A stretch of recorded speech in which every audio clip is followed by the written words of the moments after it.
Hi everybody, Greg Agee here. Today I'll be showing you adjusting images to screen size in Photoshop. When working in Photoshop, viewing your image at various sizes is essential to being able to effectively edit images, which means that zooming in and out of your image are vital functions that should be learned by everyone who uses Photoshop. Now, when you first open an image in Photoshop, the image will always open at 100%, meaning that you can see the whole image. However, during the editing process, oftentimes you need to zoom in and move around to various parts of your image. But when you do that, there'll be parts of your image outside of the viewable area. So in order to view areas of the image that are hidden, you'll either have to pan around the image using the hand tool, or you'll have to zoom out.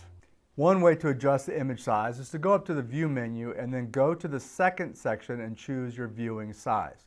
The most commonly used options are Zoom In, Zoom Out, Fit on Screen, and 100%. And if you click on Fit on Screen, your image will zoom in, filling up the whole image screen.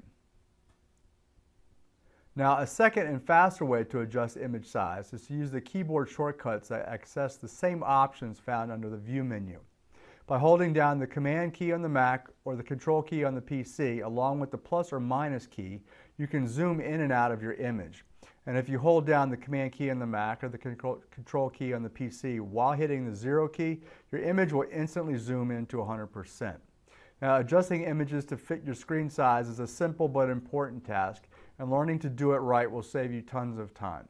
This has been Greg Agee with another Photoshop tip on adjusting images to screen size in Photoshop. Thanks for watching.